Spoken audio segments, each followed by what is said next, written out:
Once again, we're staying in our interface.dwg file. What I want to take you through now is just a little bit of a breakdown of how you work with your Autodesk account when you're working in AutoCAD. Now, I have mentioned previously that AutoCAD is now a subscription-based application. You have to have an Autodesk account to access your AutoCAD subscription license. That's really important. Now, you'll notice in the top right on the info bar in AutoCAD, you can see a little blue Head and Shoulders icon.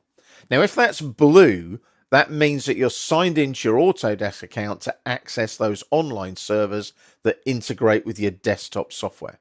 So there's two reasons why you're signed into your Autodesk account.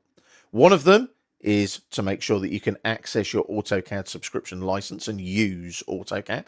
The other one is that you have a designated space in the cloud servers at Autodesk, which allows you to work with those AutoCAD web and mobile folders that I mentioned previously. So there is some server space where you can save those drawings in the cloud to use AutoCAD web and AutoCAD mobile.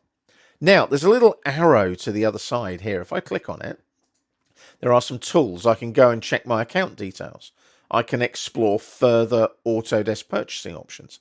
I can manage my license. So there's my license manager, and it's letting me know that I'm using AutoCAD. I've got a user license. It's what they call a not for resale version.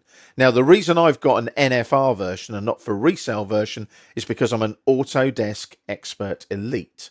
Now, Autodesk Expert Elites get some of the Autodesk software so that they can use it and work with other customers and help those other customers to use Autodesk applications. That's why I've got an NFR version.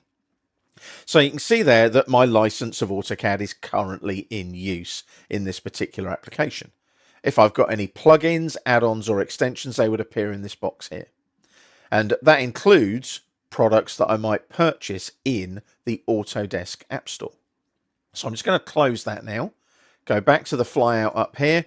I can also check my privacy settings. I can also sign out and quit from AutoCAD if I want to. Obviously, I don't want to. I want to stay in AutoCAD and continue diving deeper into the AutoCAD interface. But that's how your Autodesk account tallies up with AutoCAD and how you use it with AutoCAD.